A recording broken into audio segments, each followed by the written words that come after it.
Bonjour à tous et bienvenue dans ce point de l'actualité. Plus de 503 000 candidats affrontent ce lundi les épreuves écrites du BEPC. Ils sont repartis dans 799 centres dans tout le pays. Pour cette session 2020 du brevet d'études du premier cycle, ces compositions, y compris le texte d'orientation en seconde, vont se poursuivre jusqu'au mercredi 15 juillet. La proclamation des résultats est prévue le mardi 28 de ce même mois de juillet. 8 jours de deuil national décrété, le Premier ministre Amadou Gon Coulibaly aura des obsèques nationales. Un hommage lui sera rendu demain au palais de la présidence. Le Premier ministre sera inhumé vendredi 17 juillet à Korogo dans le caveau familial. La capitale du Poro se prépare à Mississoko.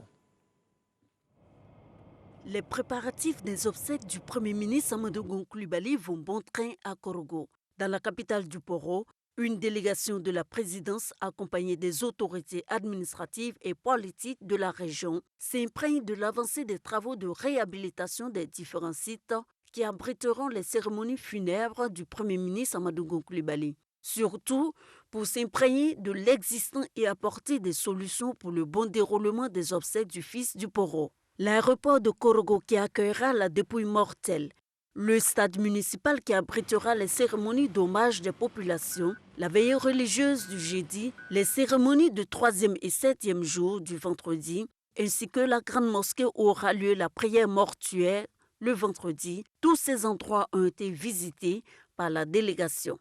Sans oublier le caveau familial au quartier Soba où aura lieu l'inhumation dans la stricte intimité familiale. Les équipes locales et celles de la présidence travaillent de concert pour réserver un accueil digne à la dépouille mortelle et aux délégations étrangères. Elle rassure les populations quant aux dispositions prises pour assurer leur sécurité. Contexte de la COVID-19 oblige, tout sera également mis en œuvre pour le respect des mesures barrières. Le port des masques est obligatoire pour avoir accès aux différents sites funéraires.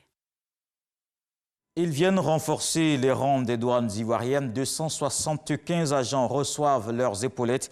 Ces nouveaux soldats de l'économie ont été présentés au drapeau. Ils ont passé 90 jours de formation à l'ENSOA de Bouaké.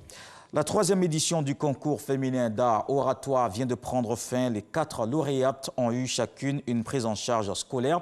La RTI, partenaire de l'événement, remet un trophée et la somme de 200 000 francs CFA. Celle qui est arrivée en tête, l'ONG Audace salue la radio-télévision ivoirienne pour son engagement en faveur de l'excellence en milieu scolaire. Dans le reste de l'actualité, l'imam Mahmoud Dicko, figure centrale du mouvement de contestation, a appelé au Mali au calme 2 jours de violence sur fond de mobilisation contre le président Ibrahim Boubacar Keïta. Les troubles ont fait 11 morts et 124 blessés. L'opposition malienne réunie au sein du M5 a annulé au dernier moment la conférence de presse qu'elle devait tenir hier dimanche.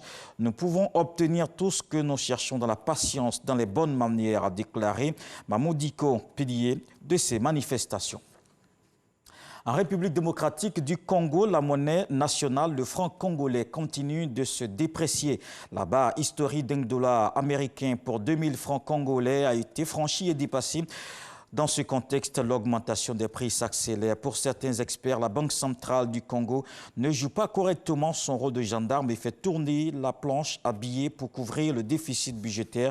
De son côté, la BCC relativise sa responsabilité.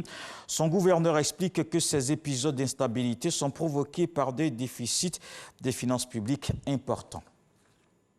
Et puis présidentiel en Pologne, le président ultra-conservateur Andrzej Duda l'emporte avec 51,2%. Le parti au pouvoir, PiS, garde donc les pleins pouvoirs. Le chef de l'État rempile pour 5 ans. Cette victoire devrait permettre au gouvernement du parti droit et justice de poursuivre la mise en œuvre de son programme conservateur entamé en 2015. Rendez-vous à 13 h pour le journal.